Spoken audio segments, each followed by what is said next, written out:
Good morning, everyone. This is the Monday, November 24th meeting of the Anchorage Advisory Committee. I would like to call the meeting to order. Let's do the Pledge of Allegiance. I pledge allegiance to the flag of the United States of America and to the republic for which it stands, one nation, under God, indivisible, with liberty and justice for all.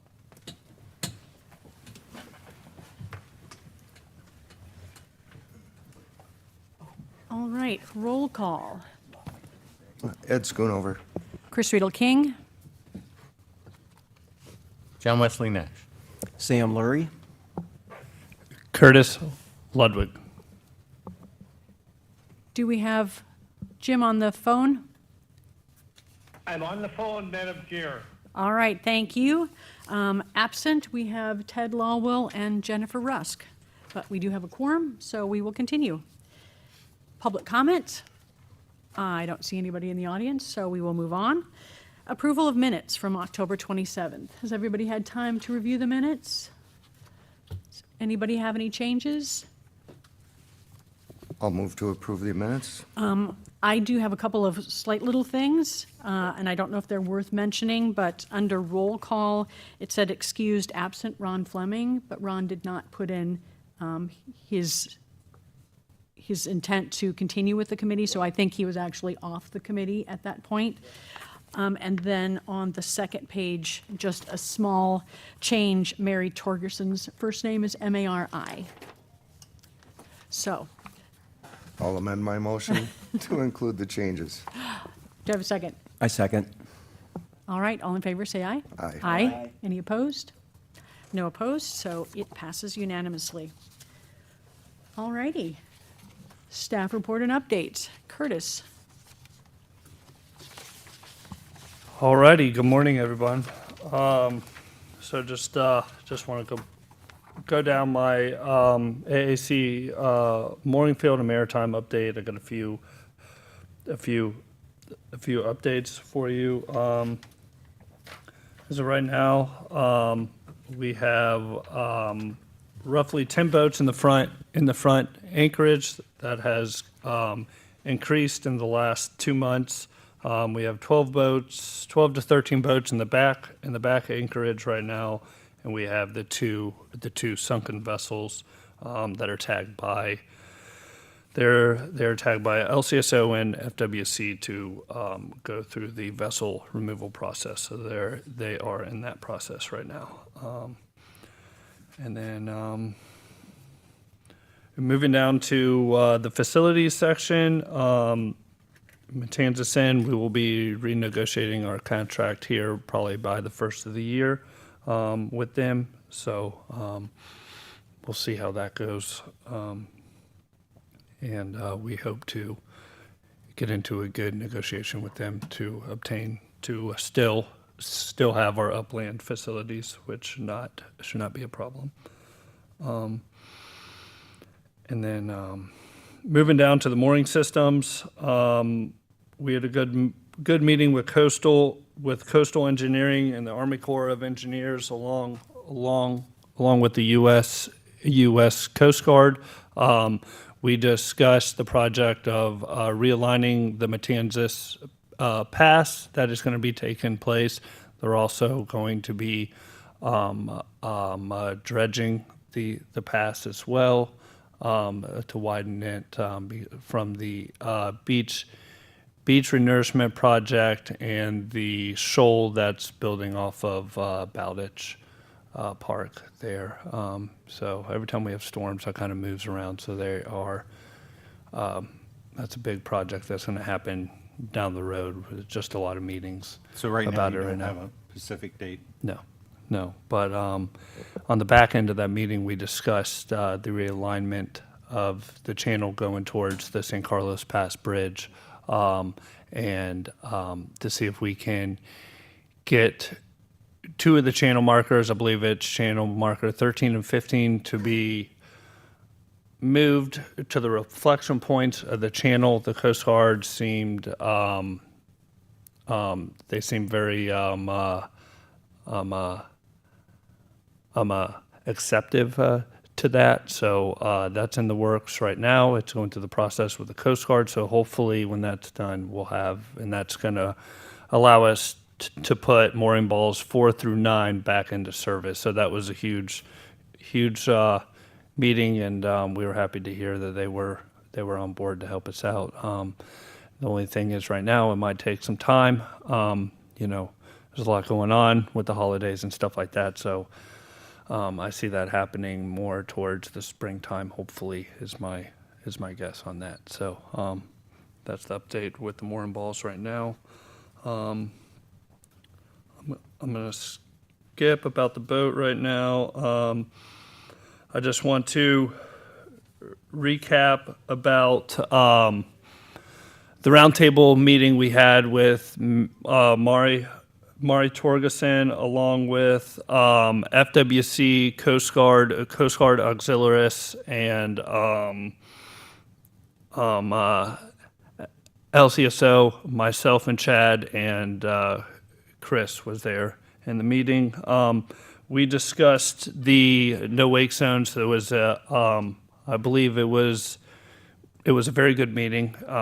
We kind of ironed out of what all the no wake zones or the speed zones mean. So we have no wake zone, which means no wake at all. We have the slow speed zone, which is what our back bay operates in. And there is a fine line. We talked about how boats, different boats, different vessels, slow speed varies by the type of vessel, right? So, a dinghy's slow speed is going to be different from a 40-foot, sport fisher coming through. Regardless of that, you are going to have wakes back there no matter what, especially when there's a lot of boats operating back to that back bay. But the biggest thing that we got around to, and what the biggest problem that we see back there in the bay are the rental boat companies. We plan on, I believe it's the first of the year. November 16th, I think, is the next meeting? Huh? Oh, I'm sorry. Why do I say November? What is wrong with me? January 16th. Correct.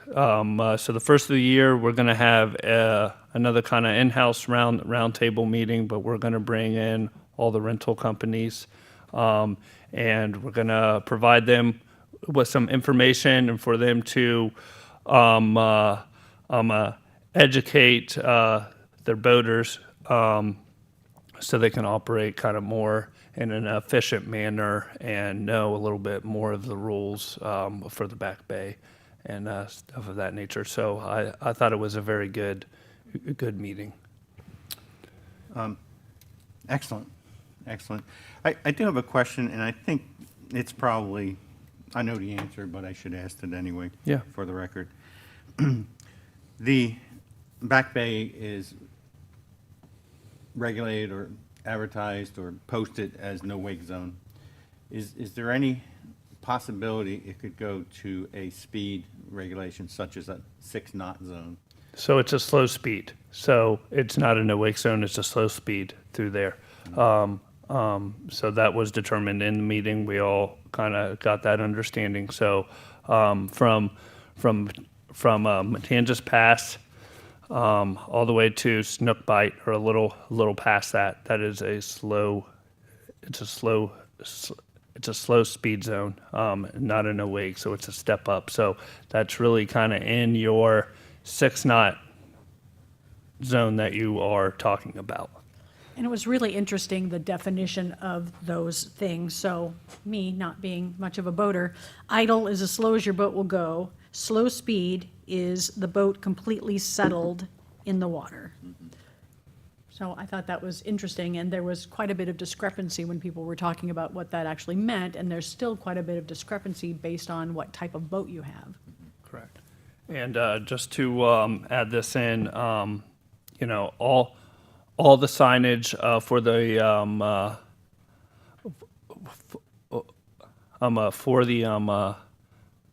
speed zones in the Back Bay. They are all posted.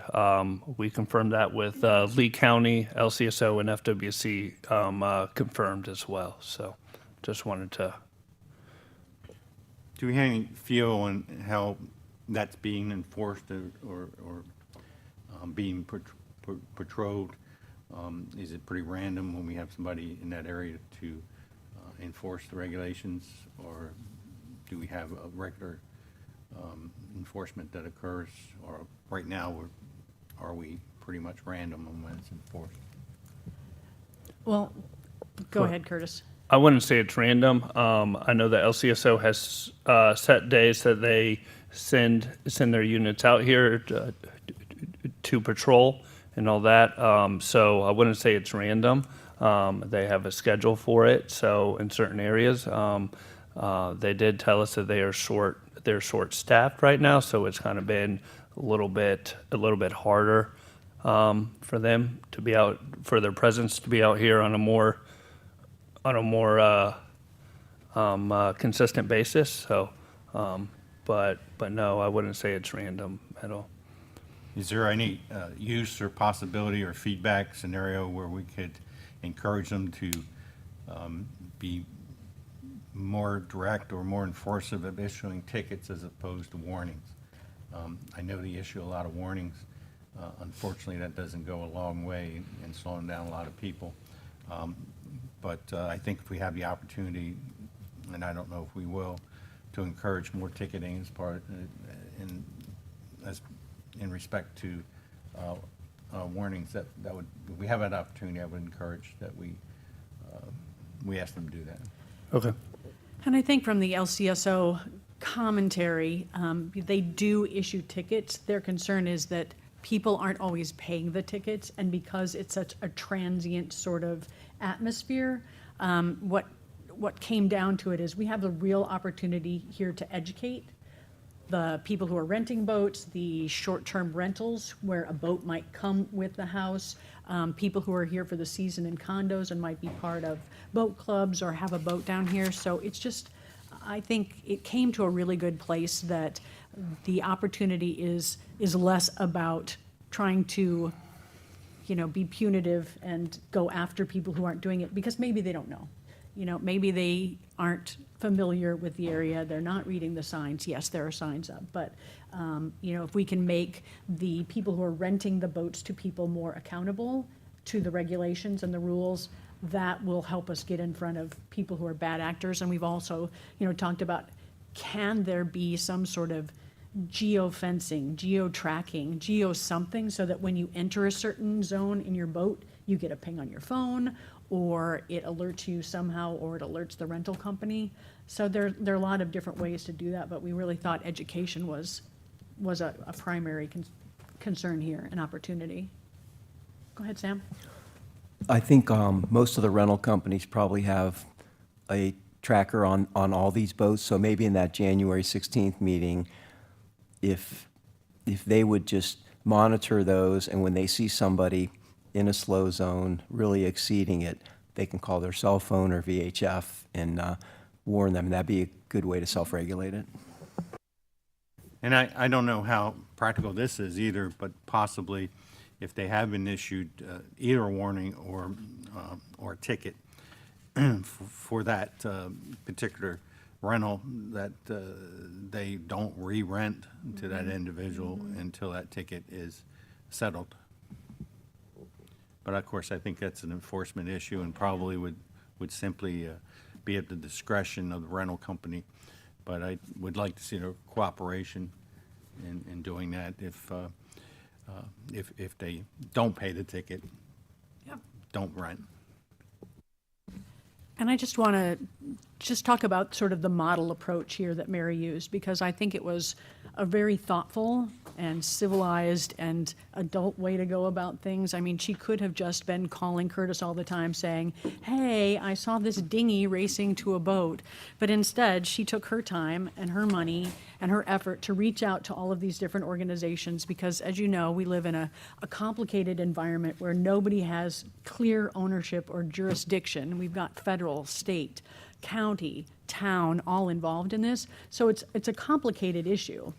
But I appreciate that she, in the spirit of positive intent and no finger pointing, she got these people in a room.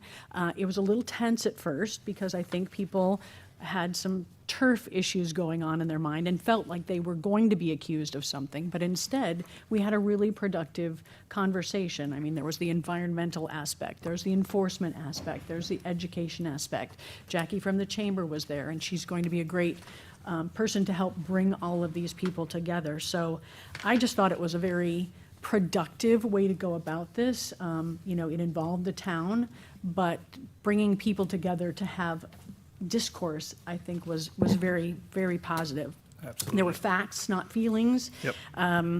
There were problems and challenges brought forward, but there were solutions as well, and not just, you have to fix this.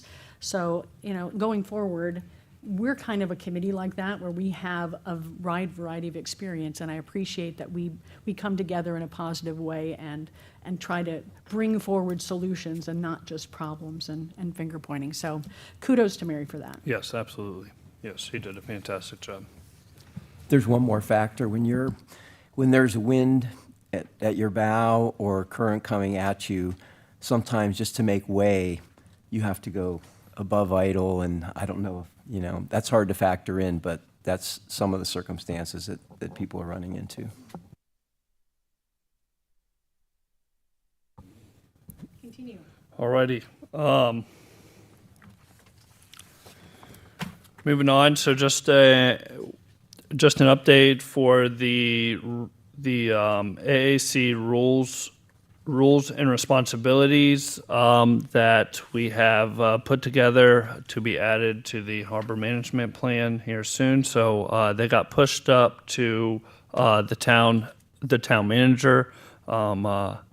He reviewed it, made some edits, and we have passed that along to the town attorney now. So we are just waiting on Nancy's feedback with that. So once that is done, we will bring that to council and make a request for that to be added to the harbor management plan and make a revision.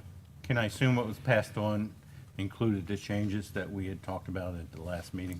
Correct. Yes, and then Will made some edits of his own. He removed a few things, I believe, in there, and then I added just some information at the bottom that I had to add in from my side. So that's So where we're if at. you look at what was at your place today, this is the edited version, and the edits Will made edits under AAC limitations. He basically rewrote that paragraph, which is terrific.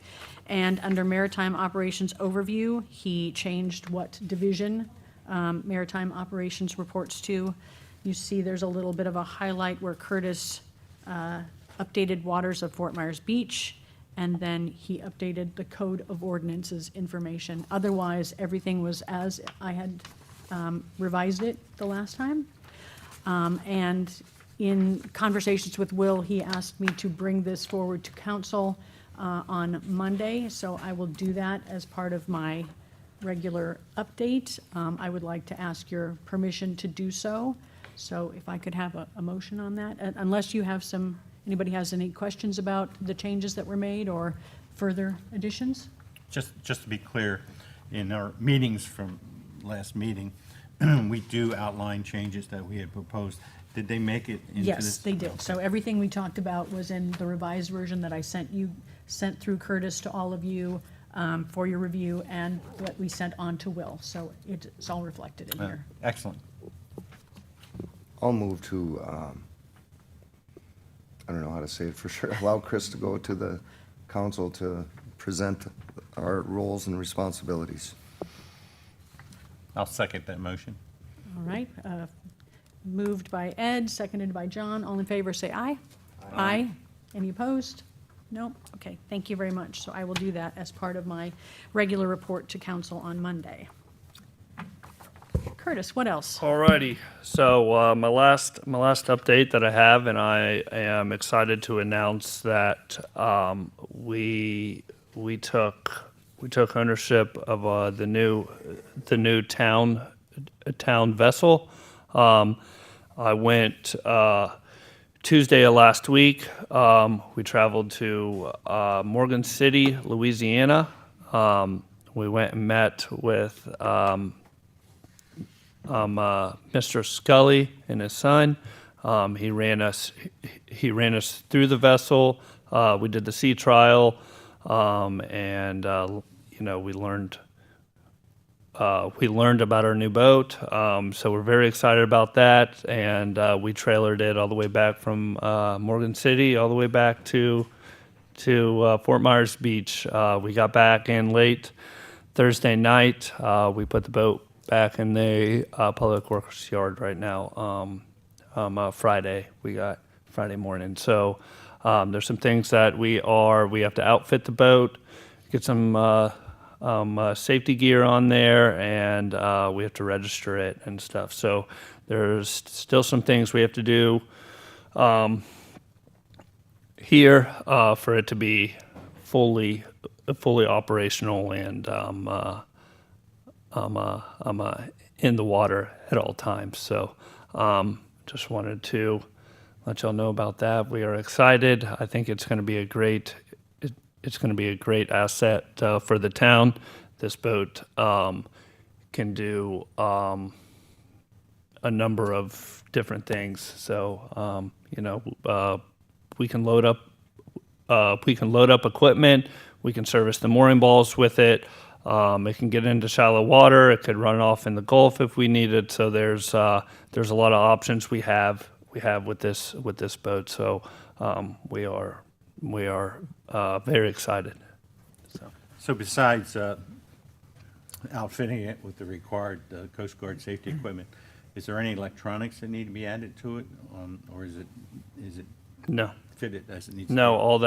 all that is fitted, and that was part of the build. So And what is the status of our stolen and recovered boat? yeah, so the status of that vessel right now, we just picked up a trailer part, so we have to rebuild the trailer. The trailer's in some rough shape.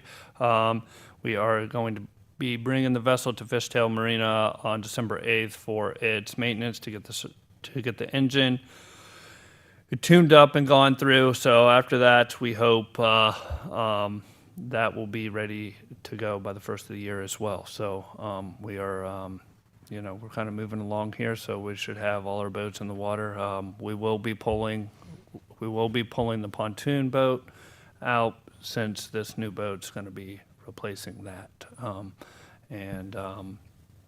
don't know what we are going to do with the pontoon boat yet. That's still there still needs to be a discussion about that with my directors and stuff like that. So, but there's no set plan for it right now. But once that comes about, I'll give an update on it. Will there be, Madam Chair? yes, Jim, go ahead. No, I'm sorry, you go first, and I'll follow up. I have a question. Go ahead. Okay, just wondered if we're planning to do any sort of naming contest with parameters or a christening or some sort of celebration of the boat? So yes, we plan on doing something for the town, whether that be posted on social media to introduce the boat and everything like that. Once we do that, and Jim, I know you asked last meeting, certain questions, the reason why we bought the boat, how it was paid for, things of that nature. That'll all be provided once we announce it and show it off to the town. So, but that, like I said, we got back Friday. We were rushing around, so now we have the holidays coming up. So after Thanksgiving, we'll get all that squared away and stuff like that. So we want to get the registration done and some items first, so that way we can have the ceremony or whatever we would like to do for that.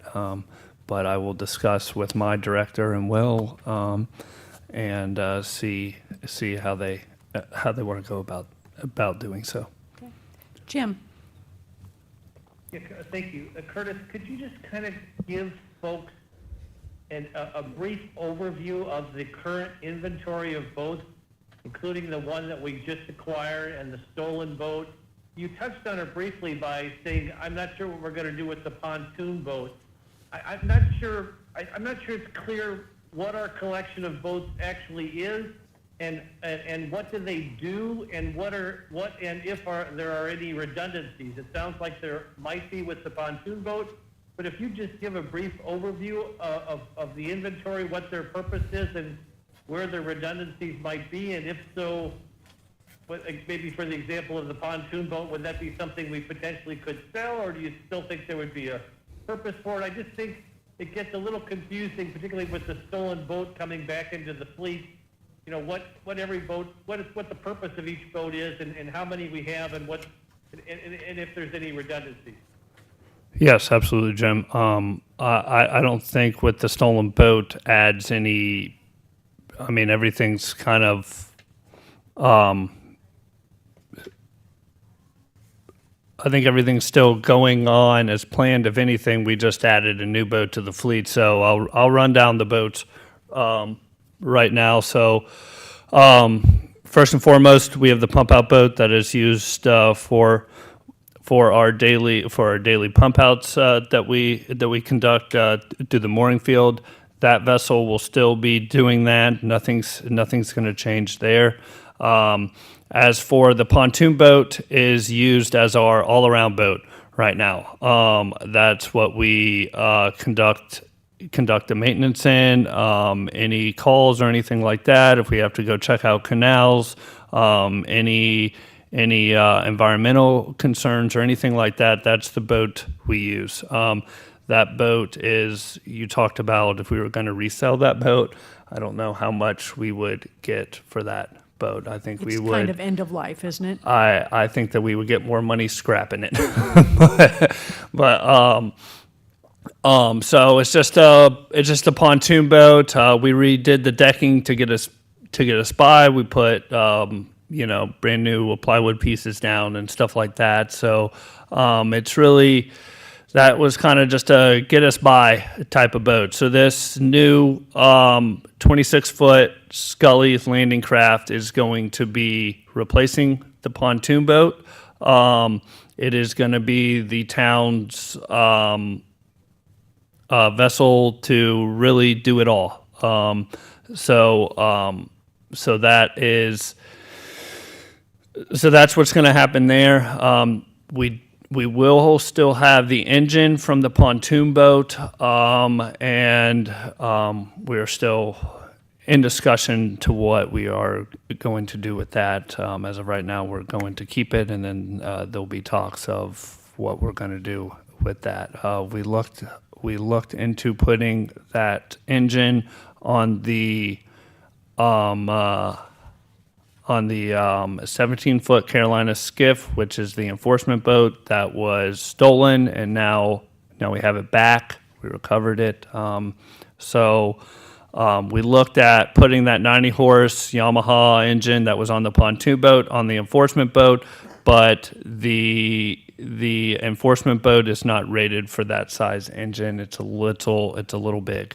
So kind of in a predicament there. So what we decided to do with the enforcement boat is we're going to get it serviced.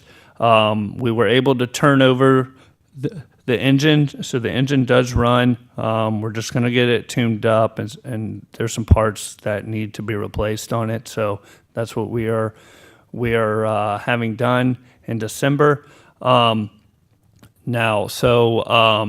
And I think the plan moving forward for that enforcement boat, we have a slip down at Fishtail Marina.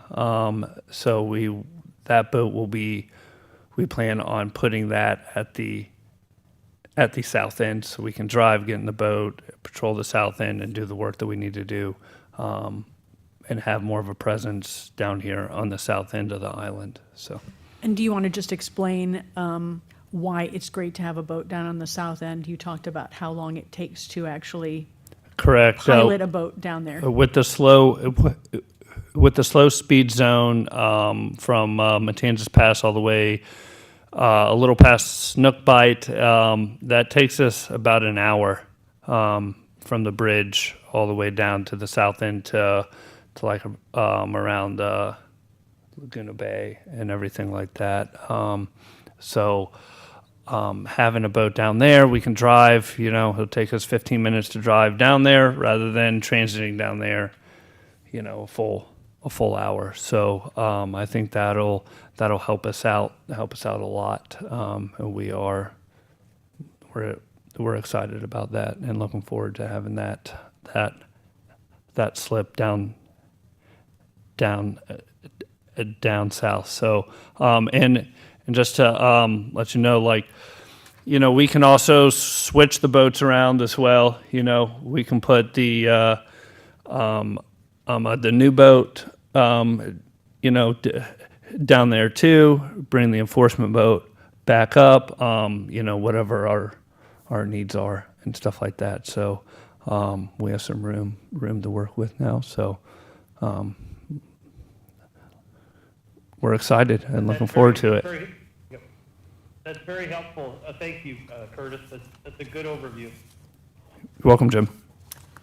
Anything else, Curtis, that you want to talk about in your report, or any questions from the committee members about reservations, how we're doing?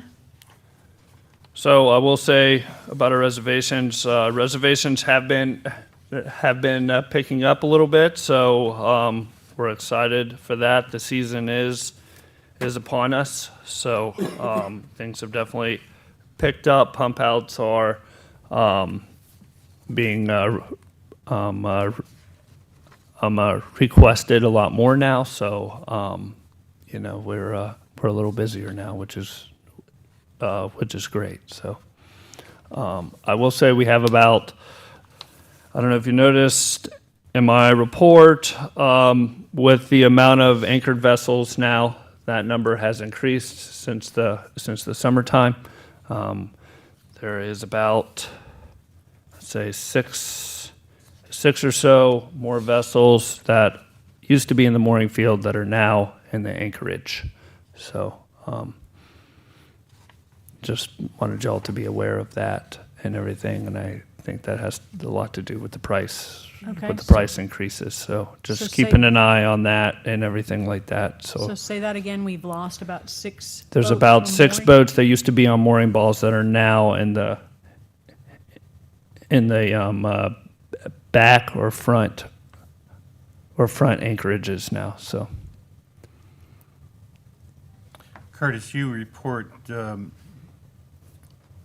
number of pump outs as 62 in your report for the past month. Does that include the resident vessels, or is that simply transient vessels, that number 62? that is all vessels combined. So that's anchorage. That's every boat in the mooring field or who requests pump outs in the mooring field. So that includes transient and long term as well. I've seen some comments recently that concerns that the long-term vessels are dumping right into the water and not pumping out. I don't believe that's the case. I Can would you be clarify very, yes, I can. We keep a very sharp eye on that. That's something we watch constantly. That's one of our main duties in the mooring field. So I have a hard time believing that's true. If they are doing it, it's at night or something that we don't know about, but we keep an eye. We know who we're pumping out. Along with the anchorage vessels, we have tickets that they have to buy that we keep track of. So we know the last time that their vessel's been pumped out. So I don't know where this information's coming from. I haven't heard it. So I would be curious to know where that is coming from, so I can get a handle on that and talk to whoever is doing so. Because if so, then we need to call the Coast Guard and FWC LCSO, and they need to go visit that vessel who is dumping because it's illegal. So Your response is exactly what I would expect it and certainly believe is correct. Jim, I'm wondering if there's any value in, through town publicity or town documentation or notices to public that that's being highly enforced, and anyone that feels that that is not true, that is false. Do you think it's worth doing that, and is there a proper way to do that? I think it's a good idea, John, not just for the purpose that you said, but just for the overall general purpose. I've heard people on the north end complain about smells from sort of septic-like smells in the canals. But it's also just a good educational piece as to what are one of the reasons why we have Curtis and his team, and what we do here to protect the environment, why we have a mooring field.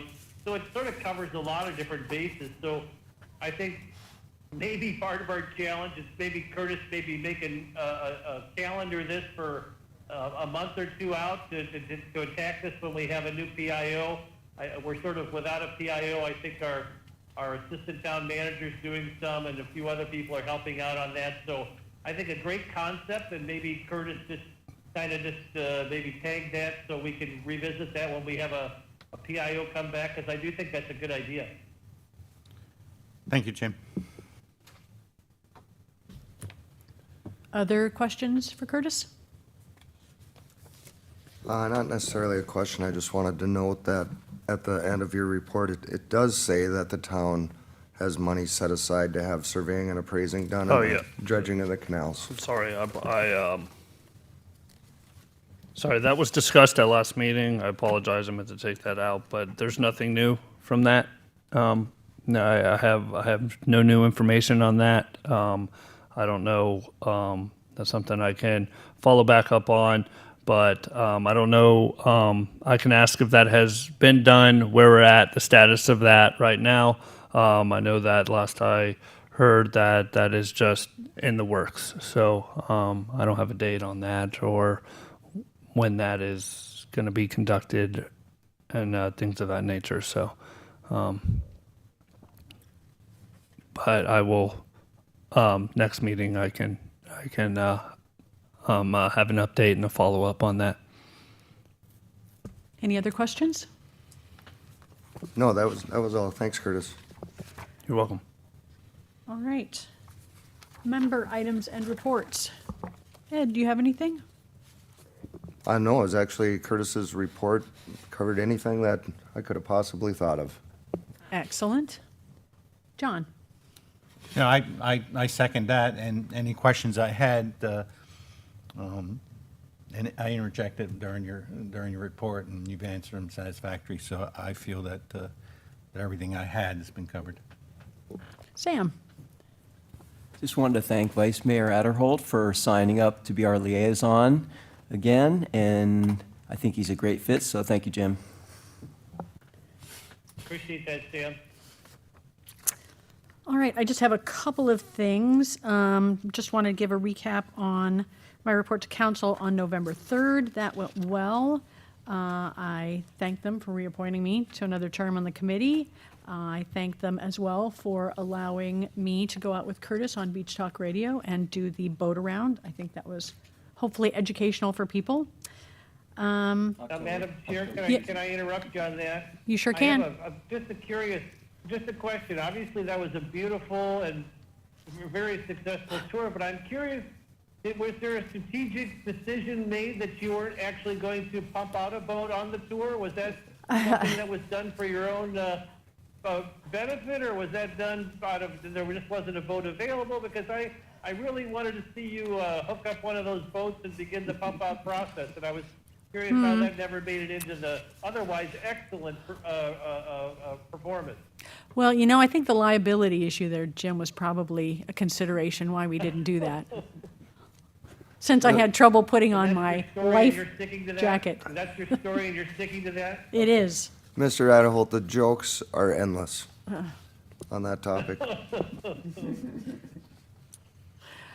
I also, okay, back on track now.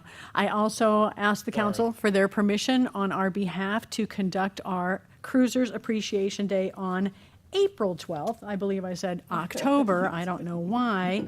But yes, they gave us permission to go ahead and do that with the same protocols that we followed this year. So we will talk about that in a little bit when we get to new business.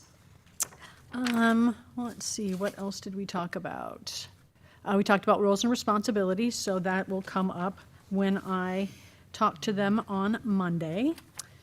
And again, just my thanks to Mary Torgerson for her very thoughtful approach to talking about a problem that I think we all agree we want to find some resolution to.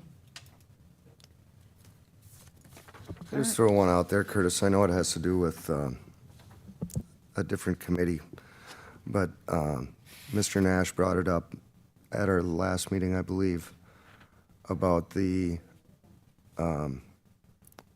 area that's in the jurisdiction of the town and your jurisdiction, covering the south end of the island. And I see on our sheet here, with the roles and responsibilities, it just says the waters of Fort Myers Beach encompass all waters within 1,000 feet of the island. I know you were doing some research on actually the legal definition of that. Do you have an update on that? I do. So there really isn't a legal definition of it. It just states that we are, our jurisdiction is 1,000 feet surrounding the entire island. So people were worried about Big Carlos Pass and that area over there. So that is 1,000 feet off the island. It pretty much goes halfway into Big Carlos Pass is what we are responsible for, but we are not Lee County. I believe it's Lee County, but we are not responsible for the dredging of Big Carlos Pass or anything of that nature. So, but our boundary line goes 1,000 feet from the shoreline out. And then just to reiterate, you have done work in that area as far as debris removal and Correct. other things like that. So Correct. You're certainly covering that area. Yes, we are.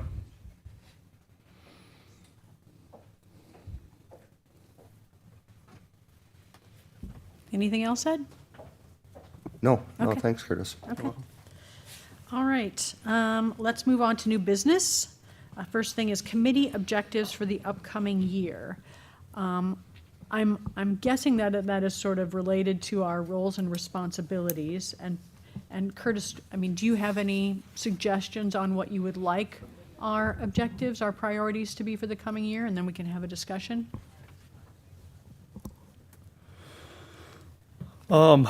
So I think for our objectives, it needs, I think things need to be kind of prioritized and maybe on, somewhat of growing the mooring field, ideas to kind of help us out in the future. So Chris, however you want to prioritize that with the members and things of that nature, I would, with how the town is in our budget and how we're tight right now, but I would like to see, hopefully in the next upcoming years, right? I know it's not going to be right away, but us to finally find some way for us to get us our permanent upland facilities, also with a mooring field, a permanent office. That's a big goal of mine, especially to kind of grow the mooring field, help out the town more. It could be an asset to the town. I think I think that people forget that the waterways bring in a lot of residents and things of that nature. So I think we need to focus ideas of how we can help making the Back Bay more acceptable for residents to visit, supply water and stuff like that. So however we need to do to build and work towards that goal, I think needs to be the focus for the next upcoming couple years, I believe. So do you have any other ideas or suggestions, Chris? Yeah, I mean, I have a small number of them, and they're really just based on the conversation we've had today. So if we think about, what we can do, we can help promote, we can help educate. I mean, that's one of the things that I think this committee can do, and Cruisers Appreciation Day, making that even bigger and better than it was this year, is something that we can do to celebrate, educate, inform, Correct. and get people excited about the mooring field. And then another item I want to bring up is that we need to do so right to keep growing us right. We have to market ourselves as well. So that's going to be a big focus on this next upcoming year for us, and I am going to lean on y'all for the ideas and ways that we can market the mooring field better and to get our name out there. And I know that we can up our social media presence and stuff of that as well. So that's going to be a focus here in 2026. So Curtis, you talked about possibly your own office and possibly our own facilities. Is there anyone working for the town that's currently out looking for grant money or anything to get us a head start on that? I know that we have discussed grants and looking at them. Me and Frankie have discussed that. We are still looking, but I think now that we have the new boat, things have kind of came about. We got away. The biggest thing is we didn't have any storms or anything this past year. So hopefully now that we can get into that and we can dig a little deeper and see if we can find us some help for that stuff. So I'd just like to add that it's just approximate, and it's what I call beach talk radio math, but the money that we spent on the facilities at Matanzas Bay is about the same amount of money that the mooring field lost this year. is about how much we lost. Yeah, it's about, the numbers are very close to what we spent and what we lost. Or So, the gap between what we so brought in and for I guess my revenue. point being is if we had our own facilities, that would be money that the mooring field would be keeping instead of paying out. Oh, you're talking about the deficit and everything that we're Yes, in? sir. That's what Yes. yes, correct. So a lot of the money that people don't understand, a lot of the money in that deficit is tied up on our monthly bills and stuff like that. So that includes the upland facilities, and that's just kind of like our operational money. You know what I mean? So with having anything, yeah, of course, we're going to have to,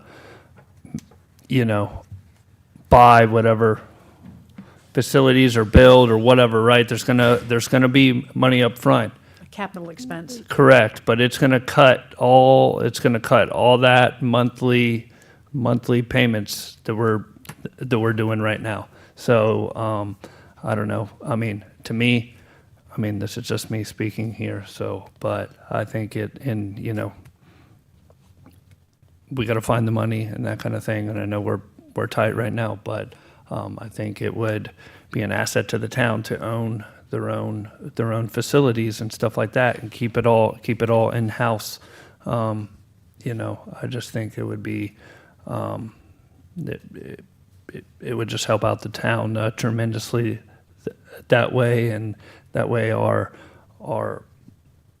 spending expenses are down. So whatever money is being brought in goes back into the town. You know what I mean? So instead of having so many monthly payments and everything like that and expenses.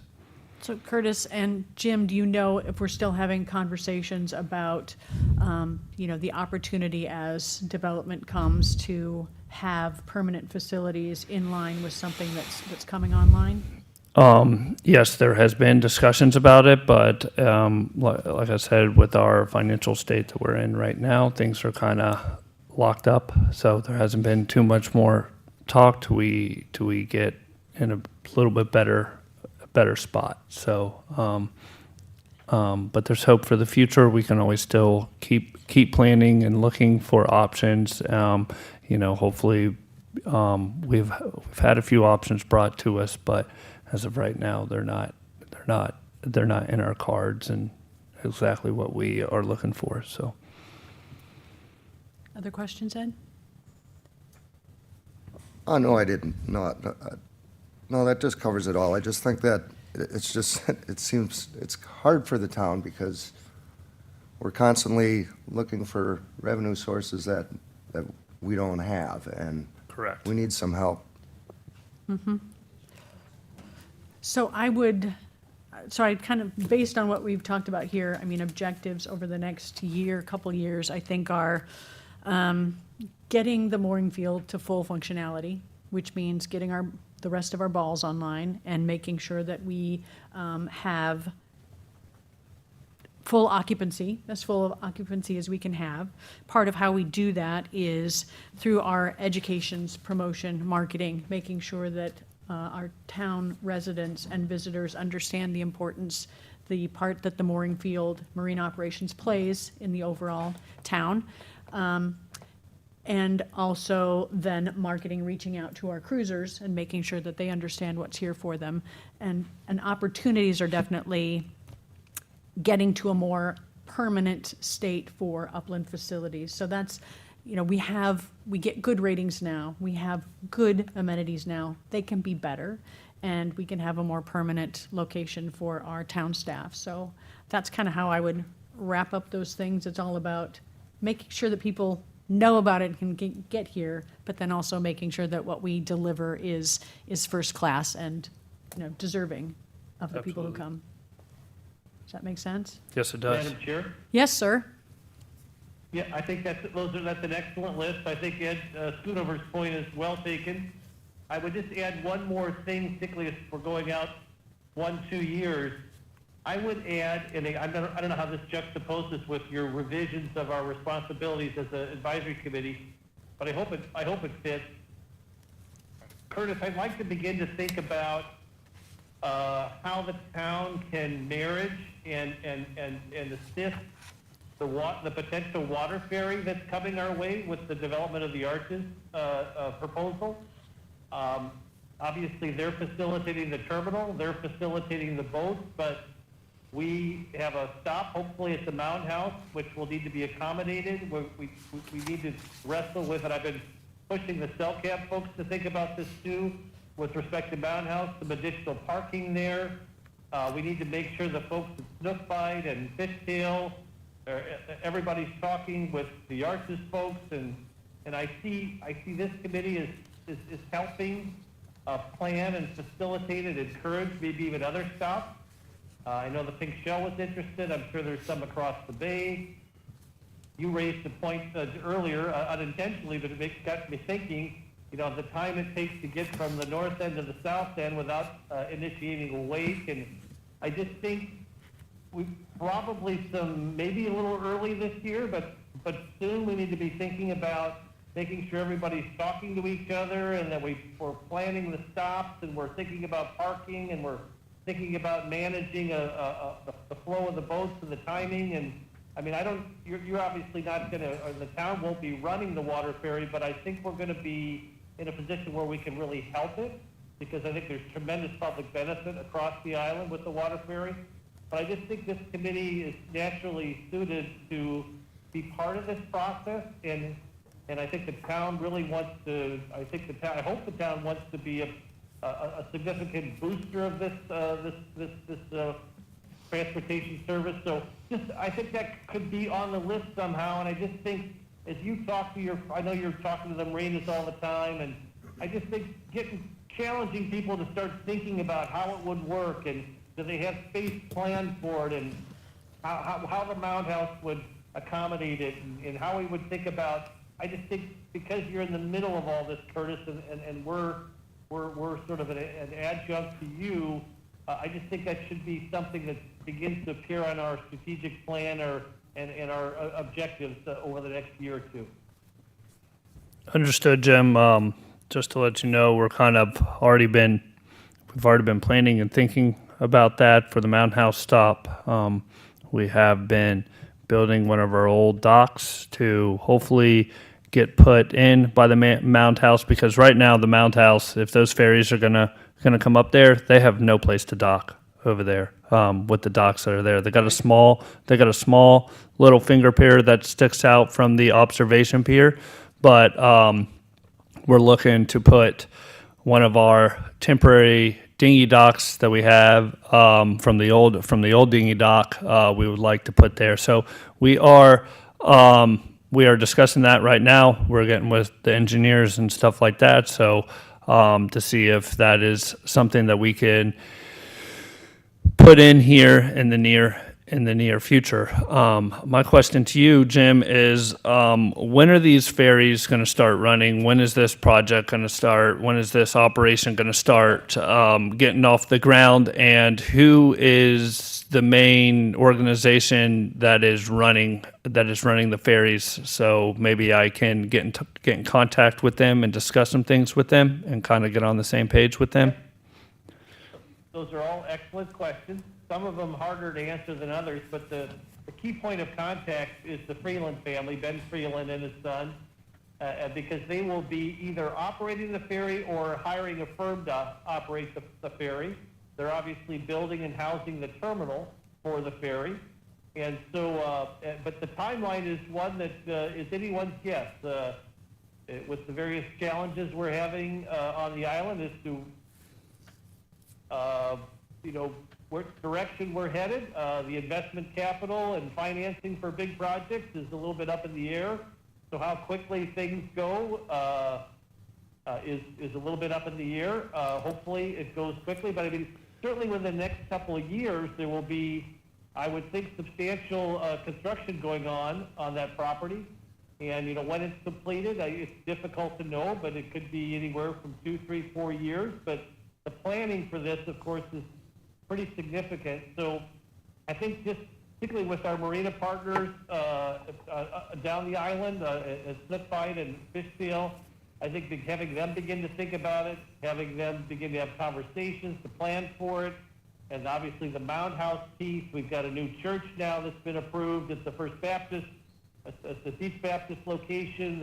It'll be a brand new church there with the new leadership. Hopefully we'll have some parking opportunities there. There's rumors that the new pastor there is a local guy who is a professional charter fisherman and a great guy. So I mean, there's a lot of potential synergies here, but I just think we just need to be mindful of them and try to husband all the resources and make sure everybody's talking to each other, because it is in its infancy right now, but I do think there's great potential there. Okay, understood. And I can't really answer any of your questions definitively, but one more question. So this is mainly being ran. This is going to be ran off of the Arches project, correct? Is what I'm kind of understanding here, or is it a separate? No. This is a requirement of their CPD that they house and operate a ferry service with a minimum of 4 stops on the island. There could be more. Got it. But So, a minimum of 4. so what I'm getting at, this realist. Yep. So sorry to cut you off. No, go ahead. That's all right. Okay. So kind of what I'm understanding is, this isn't gonna fire off pretty much until the Arches is built. Then, correct? Is kind of what I'm understanding. I think that's a fair assumption, although it could be on the front end of the project. I don't know. I assume they're going to want to time it with the broader project, so that would make sense. They might do a little sampling or trials, to see how it goes Right. earlier on. But yeah, I think it's going to be in sync with the broader project. Okay. So we still have some time to plan and get with people. We got more than a couple of years, it sounds like. So, but no, I understand. I understand your concern and urgency to start the communication process with these parties. So I do appreciate that, Jim. Excellent. All right, I just wanted to just make sure that's at least referenced as an objective, even though it's very vague right now. It's vague, but it's not vague. I mean, it's in their agreement, so they're required by the agreement to operate this. And quite frankly, it's in their interest to operate it, because it's going to bring people from the south end to the north end, where they otherwise couldn't get there because of the traffic. And of course, the people on the south end are thrilled about it, because they don't have to sit in their car for an hour and a half. They can be on the water and watch the sunset and go and have a nice meal and do some shopping and then head back. It's a win-win all around. But we do have to think about parking and access and making sure there's space at the marinas and making sure that, you know, the Mound House is able to. I personally think it could double the visitor count at the Mound House, which would be great, because I think the Mound House is underutilized. But you know, on a cloudy day, that Mound House would be packed with people from that water ferry, and because everybody's looking for stuff to do on a cloudy day or a rainy day or even on a sunny day.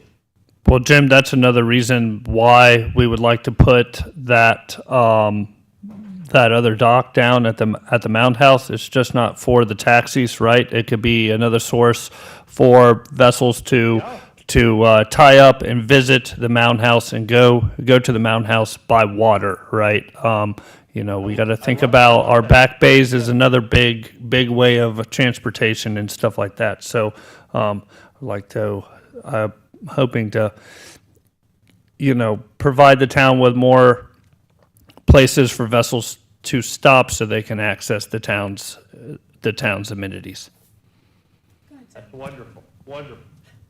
Well, thanks, Jim, for being a big proponent of this. There's a lot of pieces to the puzzle.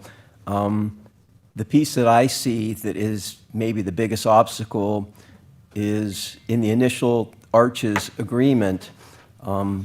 They are agreeing to set up a ferry office and do all this. However, there was a loophole, I'm not sure if it's still there, regarding we will only operate it while it's profitable. I'm not sure whether that means it's their opinion it's profitable, our opinion, but maybe there would be some kind of guidelines that go in there, because that looks like the bailout for them under any circumstance. Is that still in the tentative agreement?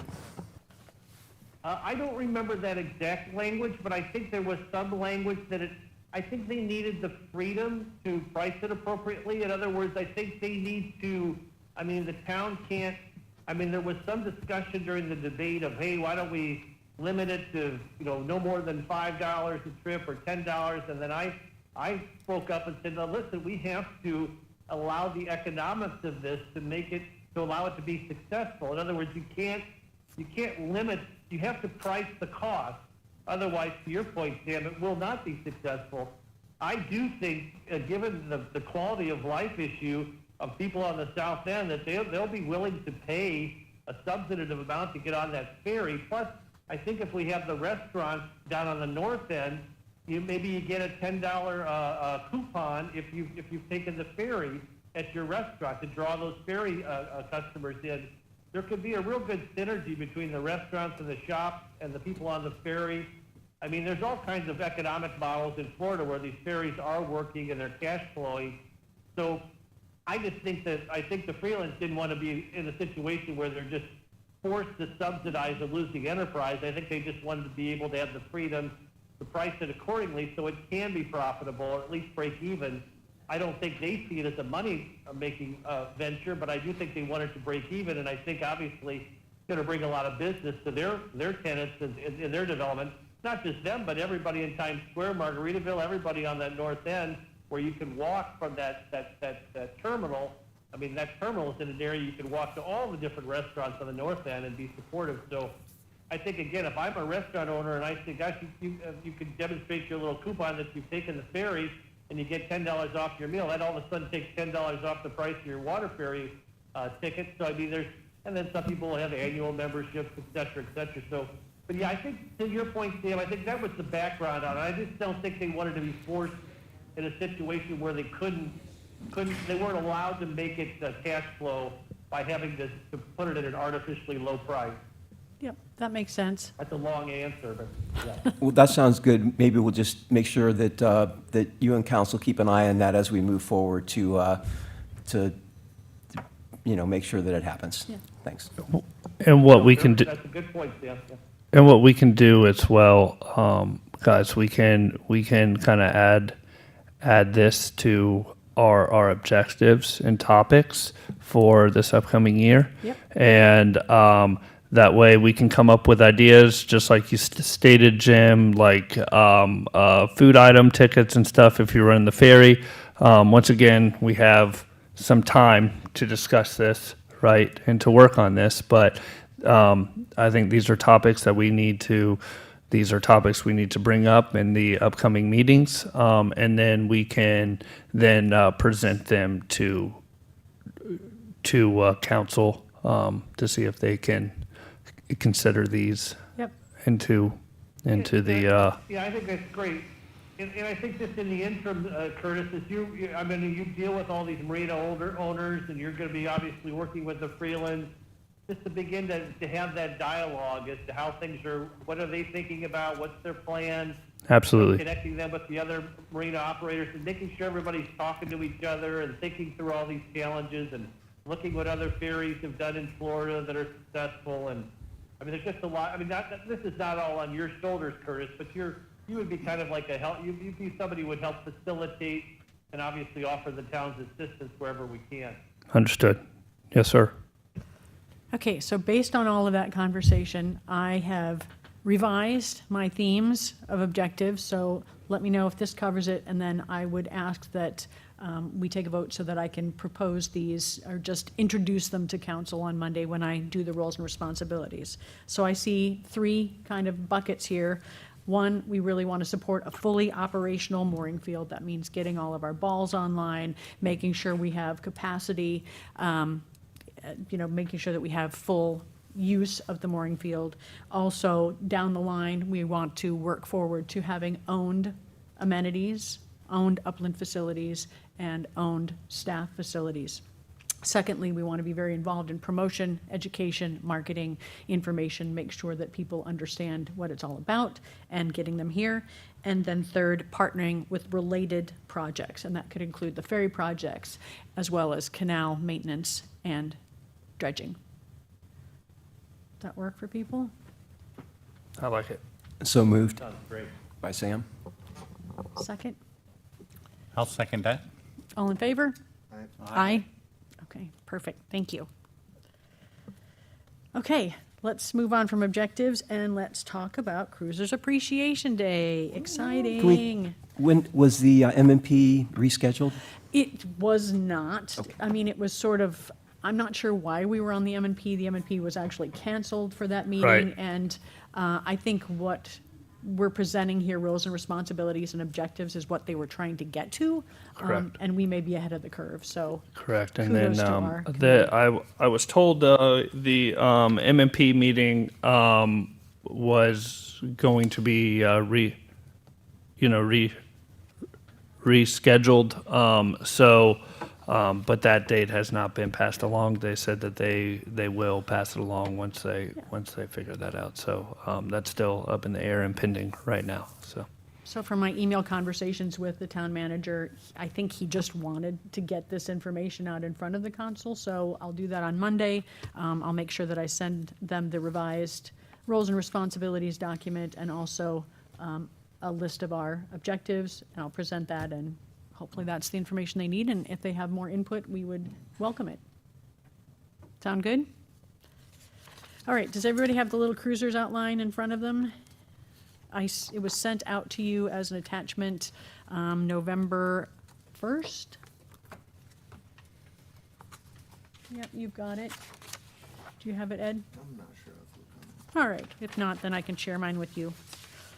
But what I was hoping to do for a few minutes today is go through this, see if you have any changes. What I really did is just basically took last year's format, added some new information, and because now we're way ahead of the game, I thought we could start talking about some assignments and get working on those. Do you want to, you can look at that one. Can I share with you?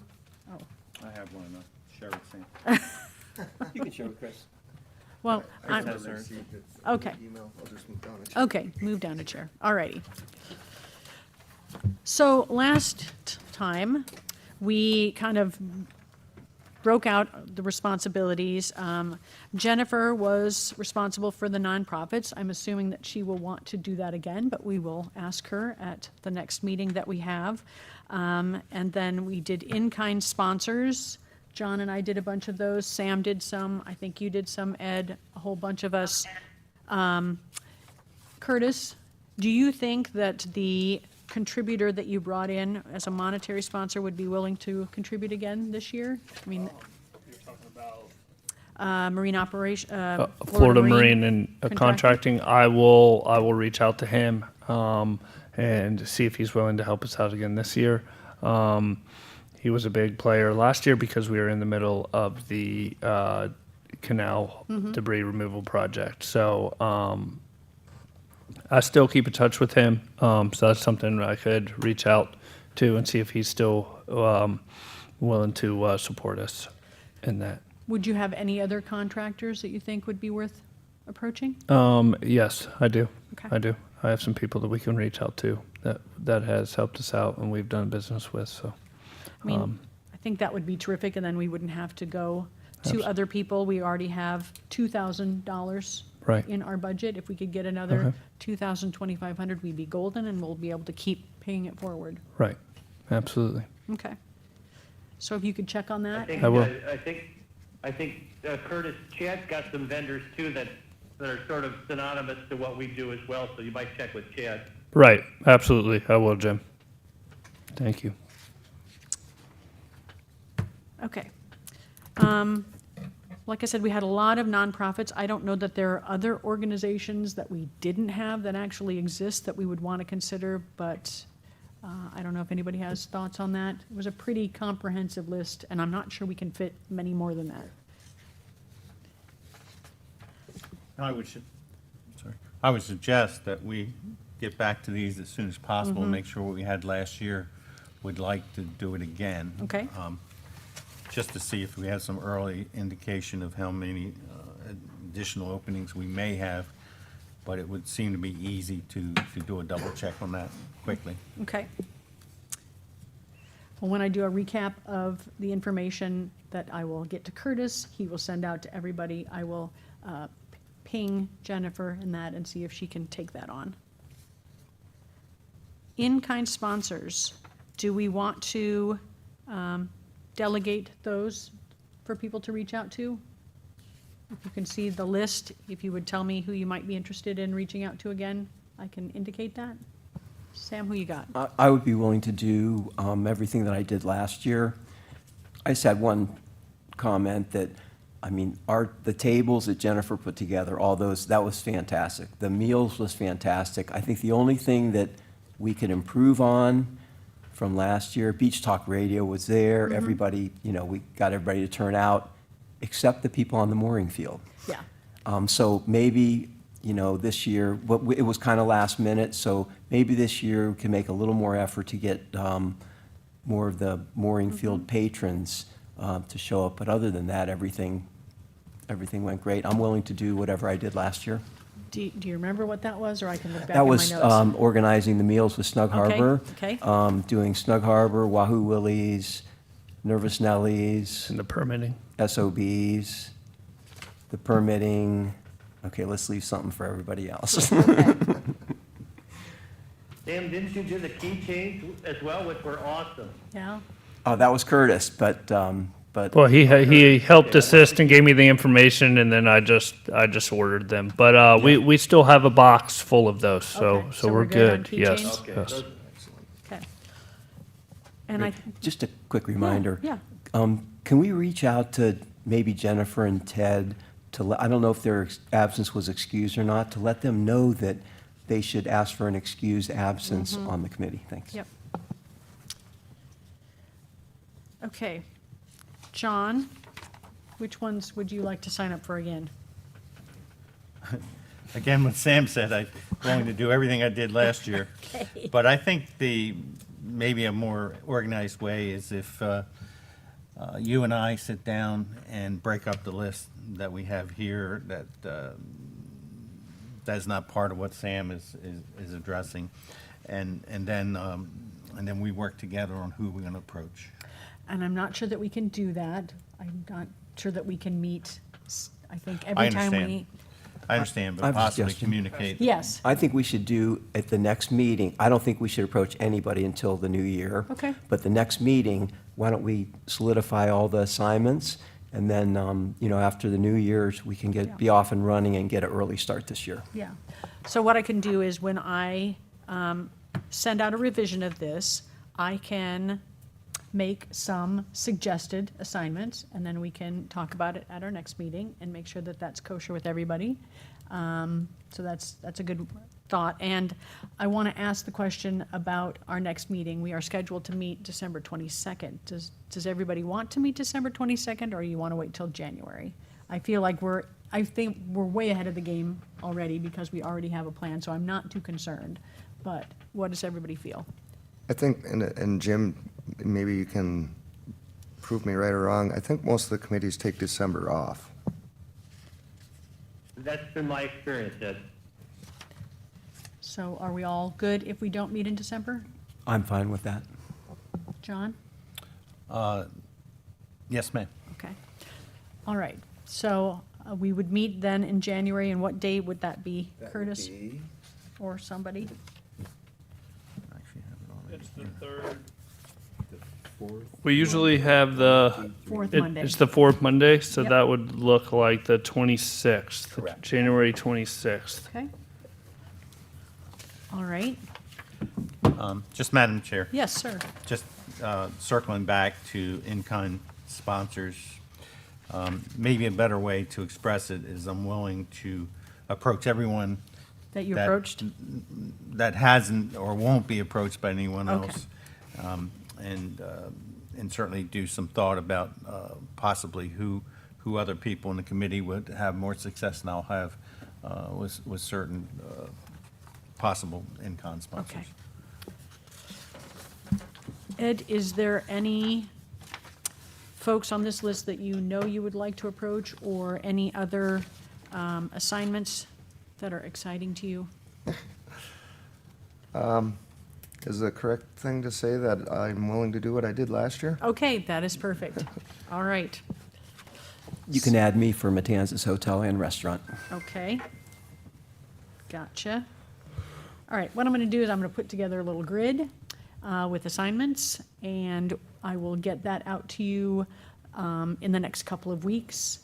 And then we will talk about it in January. And then, We'll- yeah, and then our Welcome next to meeting, Chris. we can lock all the assignments in, right? And Yep. then we can get moving on the, move forward on the planning and Right. what we have to do.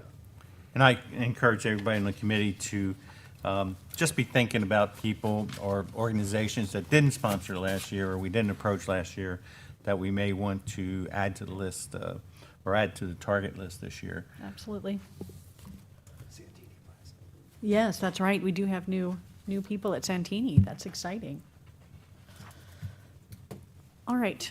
So I will wrap up the information from today, get it to Curtis. Curtis will send it out. I will go to council on Monday and tell them what we're up to, talk about roles and responsibilities and the theme of our objectives, let them know we're moving ahead with cruisers. What else do we need to talk about?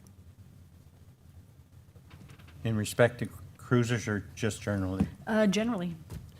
I would like to ask, Councilman, do we have any progress in filling the empty vacancy on our committee?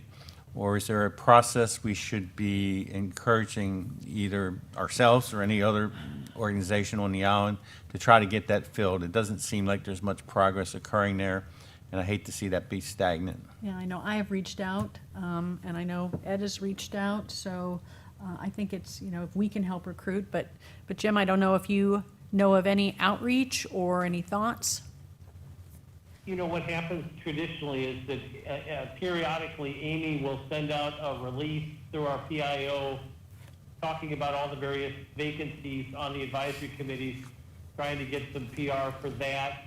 But I think really, just between us, I think word of mouth by the committee members, particularly those who know folks who are in the voting world, who might have an interest. This is a great committee.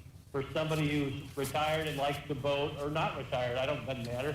But I just think there's a lot of people out there, and if they knew about this committee, they would really enjoy being part of it. I just think a lot of people don't know that this kind of opportunity exists, so it's a lot of word of mouth and talking to folks who have an interest in this kind of thing, because I think well, you all know, you're here, but I mean, it's a great way to be involved in the community in an area where you've got offer some subject matter expertise, and we're really doing things. I think, but I do think word of mouth is the best way to do it. Although, again, I know Ed Ryan listens to our meetings, so maybe he'll put something out, maybe he'll mention something. It's on the show. We've got an opening. I just think the word of mouth really helps find people that have a background that would really. It's really unfortunate because I do think there are a litany of people who would really enjoy this. They just don't know the opportunity exists. And so when that new PIO comes on board, I'll encourage them to do another notice about various vacancies, including this one. I just think that PIO piece has been a little bit of a kind of a stumbling block, and that's not if we can do something, but I think when we get the new PIO on board, we'll be able to get some of those things back on board. But I do think the word of mouth is John, you're back there in Baby Lane. There's a lot of people with boats in our little marina there that are really smart boat people that might really enjoy this. I've been asking around my building too, so I have a guy in my building who served for like 9 years on the Anchorage. I didn't have no idea. He was telling me about it the other day. He was on the Anchorage Advisory Committee for like 9 years. I think almost since it was originally founded. And he's telling me all this great history. And so there's a lot of folks out there that if they only knew, they would really enjoy serving, I think. Yeah, and I mean, we are kind of south-ended in our committee membership, so it might be nice if somebody on the north end who might live on the bay would be interested as well, because I like having the variety of perspectives that everybody brings to the table because of where they live, and how they experience boating. I think the suggestions are excellent. Part of what I wanted to do was remind everyone that we need to continue pursuing that. Maybe Curtis, possibly an outreach to some of the resident boaters, some of the resident mooring The marinas. marinas. Yeah. Well, I guess what I'm trying to say is we have several people that are permanently residents in the mooring. In the mooring field, and maybe just being able to remind them we have an opening and encourage them would be at least a good way of getting a few people to understand what the committee is about, and certainly anyone that's a resident on a mooring ball, I would think should have a great interest in being part of this. Yeah, that'd be a wonderful perspective. Part of this, so possibly there's something you can do to remind people. Yeah, that we have that absolutely. opening. I can do that and spread that word. I've mentioned it to a few people in our surrounding businesses down on the north end. That's a great idea to ask some of our long-term residents, but first I want to make sure that they fit the criteria and we can have them on the committee, because because to be on the committee, what are the criterias you have to meet to be on the committee, right? Absolutely, absolutely. I just thought maybe you can think of a couple people it'd be worth approaching. Okay. That's all I have. Okay. Any other conversation? Public comment? I see no public. Next meeting, we talked about January 26th at 9 a.m. And I think one of our, so a couple things would be recap of what I discussed with the council on Monday. And then we'll go through assignments for our Cruisers Yeah, Appreciation Day. Could you somehow get that, maybe send it to Curtis, that form that you had about Cruisers Appreciation Day that I didn't have? Yeah, absolutely. And then Curtis I'm- forward that to me? Yeah, Yeah, I'm- once Chris sends me the recap and I send it out to everybody, I'll just include that in the attachment to And send it'll out. be the updated version. Okay. Yep. All right. would somebody like to adjourn us? Well, I just I've got some things. I have one little thing to say. Listen, I just want to say it's been a pleasure working with y'all. I've made it through a whole year with y'all. So I just want to say thank y'all for the support and everything that y'all have done for us here, for the town, and for the mooring field office as well. I think that we've done a lot in this first year. We started the Cruisers Appreciation Day back up, along with some other things. So I just, I appreciate the support, and this is our last meeting of 2025. So I'm looking forward to what 2026 has to offer, and I'm excited to keep working with y'all. So thank y'all very much. Well, on behalf of the committee and more importantly, the patrons of the mooring field that I try to talk to every time I'm down there, they're very happy with you, Curtis, and we're very satisfied. So thank you. Thank you. Appreciate it. Whenever you say, it's been a pleasure working with you, my heart kind of skips. Yeah, right. Yes. Like what? I truly hope that you're enjoying this as much as we're enjoying you. One other thing I'd like to say is with the holidays coming up, and we don't schedule to meet until after the holidays, I'd like to wish happy holidays to everyone on the committee and everyone listening and anyone in the town that I can, happy holidays, and I hope you have safe and pleasure holidays.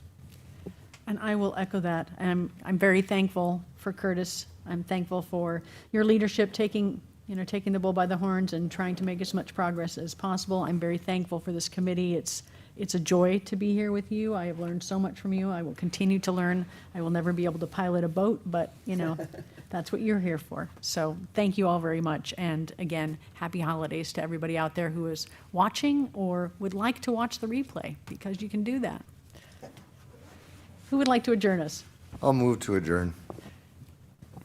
I second. All in favor? Aye. All right, we are adjourned at 10:27. Happy holidays, everybody.